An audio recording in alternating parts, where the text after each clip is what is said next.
اعوذ باللہ من الشیطان الرجیم بسم اللہ الرحمن الرحیم رب اشرح لی صدری ویسر لی امری واحلل عقدۃ من لسانی یفقہوا قولی صدق اللہ العظیم نحمدہ ونصلی علی رسولہ الکریم۔ میں صحابہ کرام رضی اللہ عنہ مجمعین اور ان کے رمضان کے متعلق کچھ باتیں عرض کرنا چاہتا ہوں۔ اللہ جل شانہ نے ہمیں رمضان المبارک کا جو مہینہ دیا ہے، اس پہ جتنا شکر ادا کیا جائے اتنا کم ہے۔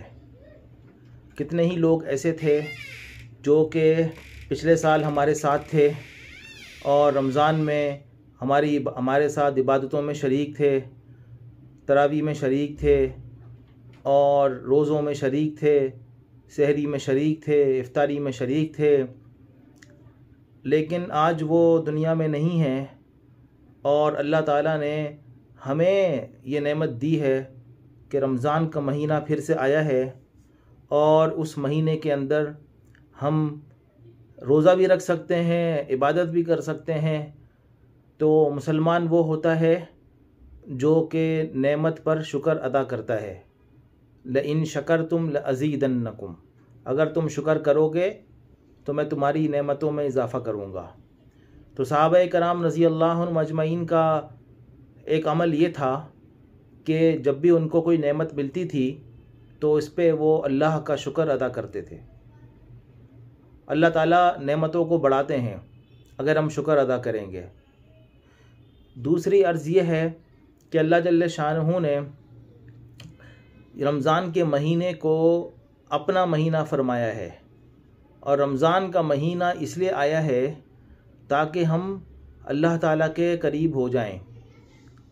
ویسے تو جتنے بھی دن ہیں، جتنی بھی راتیں ہیں، جو دن اور رات شعبان میں بھی تھے، دن اور رات رجب کے اندر بھی تھے، تو رمضان کے اندر بھی وہی دن اور وہی راتیں ہیں۔ پھر کیا خاص بات ہے کہ رمضان المبارک کے مہینے کے فضائل الگ ہیں، شعبان کے وہ فضائل نہیں ہیں جو رمضان کے فضائل ہیں، اور رجب کے وہ فضائل نہیں ہیں جو رمضان کے فضائل ہیں؟ ایسی کیا خصوصیت ہو گئی کہ رمضان کے اندر بھی دن اور رات تو اسی طرح ہیں، 24 گھنٹے اسی طرح ہیں، 5 نمازوں کا ٹائم اسی طرح آتا ہے جس طرح اور دنوں میں آتا تھا؟ تو کیا وجہ ہو گئی؟ اس کی وجہ اصل میں یہ ہے کہ اس مہینے کی نسبت اللہ نے اپنی طرف کر دی۔ الصوم لی، کہ رمضان کے روزے میرے لیے ہیں، یعنی اس کی نسبت براہ راست اللہ کی طرف ہے۔ اور جس چیز کی نسبت براہ راست اللہ کی طرف ہو جائے وہ چیز مرتبے کے اعتبار سے بہت بلند ہو جاتی ہے۔ جیسے بیت اللہ ہے، ویسے دیکھا جائے تو وہ بھی ایک عمارت ہے، بلکہ وہ تو عمارت ایسی ہے کہ جس کے اوپر کلر بھی نہیں ہوا، جس کے اوپر پلستر بھی نہیں چڑھا ہوا، پتھر ہیں وہ، لیکن اس کی نسبت اللہ کی طرف ہے۔ بیت اللہ، اللہ نے اس کو اپنا گھر کہا ہے۔ جب اللہ نے اس کو اپنا گھر کہا تو اس کی نسبت اللہ کی طرف ہونے کی وجہ سے وہ گھر سب سے بڑا گھر ہو گیا، سب سے عظیم گھر ہو گیا۔ تو بالکل اسی طریقے سے رمضان المبارک کے مہینے کی خصوصیت یہ ہے کہ یہ مہینہ اللہ کے لیے ہے، اس کی نسبت اللہ کی طرف ہے۔ اور یہ نسبت اللہ نے کیوں کری ہے؟ یہ نسبت اللہ نے اس لیے کری ہے کہ 11 مہینے ہم نے اپنی دنیاوی مشاغل کے اندر مصروف رہ کر اپنے آپ کو تھکا دیا۔ ٹھیک ہے، دنیاوی مصروفیت بھی اگر کوئی اس نیت سے کرے کہ مجھے اس کا حکم ہے، میرے بیوی بچوں کا نفقہ میرے اوپر واجب ہے، لہذا میں جاب کر رہا ہوں، میں بزنس کر رہا ہوں، تو اگر صحیح نیت ہو، اخلاص سے نیت ہو تو یہ بھی عبادت ہے، لیکن وہ براہ راست عبادت نہیں ہے۔ اللہ تعالیٰ چاہتے ہیں کہ اس مہینے کے اندر جو عبادتیں جو ہم پہلے براہ راست کرتے تھے اور بالواسطہ عبادتیں کرتے تھے، اللہ تعالیٰ اب چاہتے ہیں کہ اس مہینے کے اندر ہم صرف براہ راست عبادتوں میں لگے رہیں۔ اس لیے کہ یہ مہینہ اللہ تعالیٰ کا مہینہ ہے.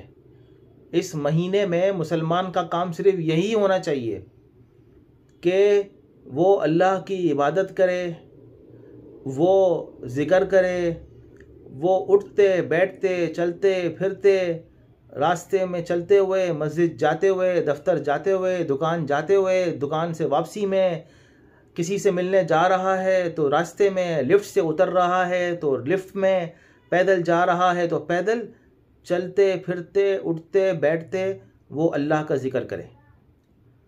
ویسے تو رمضان المبارک کے مہینے کے اندر خصوصیت تو یہ ہوتی ہے کہ ہم روزہ رکھتے ہیں اور ہم تراویح پڑھتے ہیں. یہ دو اضافی چیزیں ہوتی ہیں، یہ دو چیزیں اس کے بھی بڑے فضائل ہیں اور اس کے کرنے کا حکم ہے. روزہ رکھنا فرض ہے، لیکن اللہ جل شانہ چاہتے ہیں کہ ہمارا اللہ سے تعلق قائم ہو جائے. اور وہ تعلق کیسے قائم ہوگا؟ وہ تعلق قائم ہوگا نمازوں سے. 5 وقت کی نماز تو ہم ویسے ہی پڑھتے ہیں، لیکن کیا ہی اچھا ہو کہ ہم 5 وقت کی نمازوں کے علاوہ اور جو نوافل ہیں اس کا ہم اہتمام کریں. تہجد کی نماز عام دنوں میں پڑھنا ہمارے لیے مشکل ہے، لیکن اللہ تعالیٰ نے رمضان المبارک کے مہینے میں سحری میں تو ویسے ہی ہمیں اٹھنا ہے، لہٰذا سحری میں ہم آدھا گھنٹہ پہلے اٹھ جائیں اور آدھا گھنٹہ پہلے اٹھ کر ہم نماز پڑھ لیں. 2 رکعت پڑھ لیں، 4 رکعت پڑھ لیں، 8 رکعت تہجد کی نماز ہوتی ہے، 8 رکعت ہم پڑھ لیں. ایک اضافی اللہ تعالیٰ ہمیں موقع دے رہے ہیں نفل پڑھنے کا. اشراق ہم نہیں پڑھتے، ہم اشراق پڑھ لیں. چاشت ہم نہیں پڑھتے، ہم چاشت پڑھ لیں. اوابین کی نماز ہے، اوابین کی نماز ہم پڑھ لیں. تو یہ نمازوں میں ہم اضافہ کریں اپنی. دوسری چیز، ہم اپنی دعاؤں میں اضافہ کریں. ہر نماز کے بعد دعا کریں اور افطار کے وقت دعا کریں، سحری کے وقت دعا کریں، چلتے پھرتے بھی دعا کریں. اللہ تعالیٰ کے لیے کوئی ضروری نہیں ہے کہ ہم اللہ سے مانگیں تو ہمارا وضو بھی ہو، ہم 2 زانو بیٹھے ہوئے بھی ہوں، قبلہ رخ بھی ہو. یہ دعاؤں کے آداب میں سے تو ہیں، لیکن ضروری نہیں ہے. اس کے بغیر بھی اللہ تعالیٰ دعا قبول کرتے ہیں. شیطان اللہ کا نافرمان تھا، اللہ نے اس کی دعا قبول کر لی اور وہ قیامت تک اس کی دعا قبول ہو گئی کہ وہ زندہ رہے گا. تو ہم تو چلتے پھرتے اٹھتے بیٹھتے دل میں اللہ کو یاد کیا کریں. رمضان کا مہینہ اس لیے ہے کہ ہم دل میں اللہ کو یاد کریں، دعا کریں، اللہ سے مانگیں. اور کتنی عجیب سی بات ہے کہ اللہ تعالیٰ سے اگر ہم دنیا کی کوئی چیز مانگتے ہیں تو وہ بھی عبادت قرار دے دیا. دعا والی عبادت کہ دعا جو ہے عبادت ہے. یہ نہیں ہے کہ اگر ہم یہ مانگیں کہ اللہ مجھے نماز کی توفیق دے دے، مجھے حج کی توفیق دے دے تو یہ عبادت ہے. بلکہ اگر کوئی یہ مانگتا ہے یا اللہ میری جاب میں میرے پیسے بڑھا دے، میری اچھی جاب لگا دے، میرے کاروبار میں برکت دے دے، میرے گاہکوں میں اضافہ کر دے، تو یہ دعا جو کہ دنیاوی دعاؤں میں شمار ہوتا ہے، لیکن یہ دعا بھی عبادت ہے. تو یہ اللہ کی بہت بڑی رحمت ہے، بہت بڑی نعمت ہے. اللہ تعالیٰ چاہتے ہیں کہ براہ راست ہم اللہ کی طرف متوجہ رہیں. صحابہ کرام رضی اللہ عنہم اجمعین کا یہی عمل تھا کہ رمضان المبارک کے مہینے میں مسجدوں کی طرف رخ کرتے تھے، تراویح پڑھتے تھے، قرآن کریم کی تلاوت کرتے تھے، ذکر کرتے تھے. اور ذکر کرنے والے ہم بنیں. ہر نماز کے بعد کم از کم ہم ذکر کرنے والے ضرور ہوں. اور تیسرا کلمہ یہ بہت اچھا ذکر ہے، کم از کم ہم تیسرا کلمہ ہر نماز کے بعد ضرور پڑھیں. اسی طریقے سے ہم یتیموں اور مسکینوں کے ساتھ غم خواری کرنے والے ہوں. اور یطعمون الطعام علی حبہ مسکینا و یتیما و اسیرا. اللہ تعالیٰ نیک لوگوں کی صفات بیان کرتے ہیں، وہ یہی بیان کرتے ہیں کہ وہ کھانا کھلاتے ہیں. کس کو؟ مسکین کو، یتیم کو، قیدیوں کو. تو قیدیوں کو کھانا کھلائیں، اسیروں کو کھانا کھلائیں، یتیموں کو کھانا کھلائیں، ان کو پیسے دیں، ان کی ضرورت پوری کریں. تو یہ وہ کرنے کے کام ہے جو کہ سلف صالحین سے ثابت ہیں، صحابہ کرام رضی اللہ عنہم اجمعین سے ثابت ہیں. ہم بھی یہ سارے کام کرنے والے ہوں. اور آخری بات جو میں عرض کروں گا وہ یہ ہے کہ اللہ تعالیٰ نے فرمایا ہے قرآن کریم میں کہ یہ روزہ تم پر اس لیے فرض کیا گیا ہے لعلکم تتقون، تاکہ تمہارے اندر تقوی پیدا ہو. جب روزہ رکھتے ہیں تو ہم کھاتے نہیں ہیں، اس لیے کہ اللہ نے کھانے سے منع کیا ہے۔ کھانا حلال چیز ہے، لیکن اللہ تعالیٰ نے رمضان میں روزے کی حالت میں کھانے سے منع کیا ہے، حلال چیز بھی حرام ہو جاتی ہے۔ تو اللہ تعالیٰ ہمیں یہ سمجھانا چاہتے ہیں کہ جو چیزیں پہلے سے ہی حرام ہیں تو تقویٰ آ جائے کہ ان چیزوں سے ہم بچنے والے ہوں۔ جھوٹ پہلے سے ہی حرام ہے، دھوکہ دینا پہلے سے ہی حرام ہے، تکبر یہ حرام ہے۔